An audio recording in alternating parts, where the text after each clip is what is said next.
મિત્રો જેની આપણે આતુરતાપૂર્વક રાહ જોઈ રહ્યા છે તે સાયક્લોનિક સિસ્ટમ હવે વધારે મજબૂત બની રહ્યું છે। હવે ગુજરાતમાં આજે 15 ઓગસ્ટથી જ વરસાદી તીવ્રતામાં નોંધપાત્ર વધારો થશે।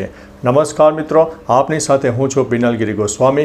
આજના વેધર એનાલિસિસમાં વાત થશે આજે તારીખ 15 ઓગસ્ટથી લઈને 30 ઓગસ્ટ સુધી ગુજરાતમાં કેવું રહેશે હવામાન, નવી સિસ્ટમ સક્રિય થઈ રહી છે, કેટલા દિવસ અસર કરશે, ગુજરાતમાં ગરમીનું પ્રમાણ કેટલું રહેશે, વરસાદનું પ્રમાણ કયા જિલ્લામાં વધારે રહેશે, તમામ પ્રકારની માહિતી એક વિડીયોમાં તમને મળી જવાની છે। મિત્રો મહત્વનું છે કે આજે તારીખ 15 ઓગસ્ટ છે તો આજે મધ્ય ભારત તરફની જે સાયક્લોનિક સિસ્ટમ છે એ ધીમે ધીમે ગુજરાત તરફ આગળ વધી રહી છે। આજે 15 ઓગસ્ટના રોજ સાબરકાંઠા, અરવલ્લી, મહીસાગર, દાહોદ, પંચમહાલ, ખેડા, છોટાઉદેપુર સહિત અનેક વિસ્તારમાં છૂટોછવાયો વરસાદની શરૂઆત થઈ જશે।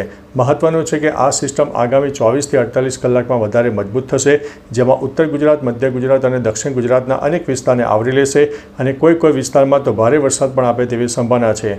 ત્યારે બીજી તરફ સૌરાષ્ટ્રમાં આ જે સિસ્ટમ છે એ 17-18 તારીખ બાદ વધારે સક્રિય થાય। સૌરાષ્ટ્ર અને કચ્છમાં 17થી લઈને જે 20 તારીખ 22 તારીખનું સેશન છે તેની અંદર ભારેથી અતિ ભારે વરસાદ થાય। કોઈ જિલ્લામાં તો 1 ઇંચથી લઈને 4 ઇંચ કરતાં પણ વધારે વરસાદ થઈ શકે છે। મહત્વનું છે કે મિત્રો આ સિસ્ટમ ધીમે ધીમે આગળ વધી રહી છે, ત્યારે હવે ગુજરાતમાં 15 તારીખ હતી તેની વ્યાપક અસર જોવા મળશે। ગઈકાલે ઉત્તર ગુજરાત અને કચ્છ સહિત અનેક જિલ્લામાં છૂટોછવાયો વરસાદ નોંધાયો હતો અને આ જે વરસાદ છે હવે તીવ્રતામાં નોંધપાત્ર વધારો થશે। મહત્વનું છે કે આ સિસ્ટમની અસર આપણને 27, 28, 29 ઓગસ્ટ સુધી જોવા મળવાની છે। આ જે સિસ્ટમ છે લાંબા ગાળાની સિસ્ટમ છે જે ગુજરાતને વ્યાપક વરસાદ અને સાર્વત્રિક વરસાદ આપવાની છે। બીજી તરફ દક્ષિણ ગુજરાતથી લઈને કેરળ સુધીની વરસાદની ટફરેખા પણ સર્જાઈ જશે, જે 17થી લઈને 28 ઓગસ્ટ સુધીમાં તેની પણ વ્યાપક અસર જોવા મળશે અને દક્ષિણ ગુજરાતમાં પણ તેના લીધે થઈને વરસાદની તીવ્રતા વધશે। મહત્વનું છે કે અત્યારે જ્યારે back to back cyclonic system હવે જોવા મળનારી છે ત્યારે તેના લીધે થઈને મધ્ય ભારત, દક્ષિણ ભારત સહિત પશ્ચિમ ભારતના પણ અનેક વિસ્તારો પ્રભાવિત થશે। બીજી તરફ અરબી સમુદ્રનો ભેજવાળા પવનો, લો ક્લાઉડ ફોર્મેશન અને કહી શકાય કે સાયક્લોનિક સિસ્ટમની વ્યાપક અસર એટલે બધા પ્રકારના પરિબળો એવા છે કે ગુજરાતને એક સારામાં સારો વરસાદ આપી શકે છે। આ જે સિસ્ટમ આવી રહી છે બંગાળની ખાડીની સિસ્ટમ છે અને જે ધીમે ધીમે આગળ વધી રહી છે અને લાંબા ગાળાની સિસ્ટમ છે, મોટી સિસ્ટમ છે અને તે વધારે વરસાદ આપે તેવી પણ સિસ્ટમ છે।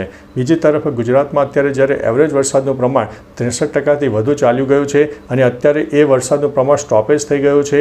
હવે આ જે રાઉન્ડ આવશે તેમાં વરસાદનું પ્રમાણ 70%થી વધુ ચાલ્યું જાય તેવી સંભાવના છે। બાકી મિત્રો તમારા વિસ્તારમાં હવામાન કેવું છે તમામ પ્રકારની માહિતી આપતા રહેજો। બીજી તરફ બપોર દરમિયાન ગરમીનો અહેસાસ વધુ રહેશે, 24થી લઈને 31 ડિગ્રી મહત્તમ તાપમાન જોવા મળી શકે છે।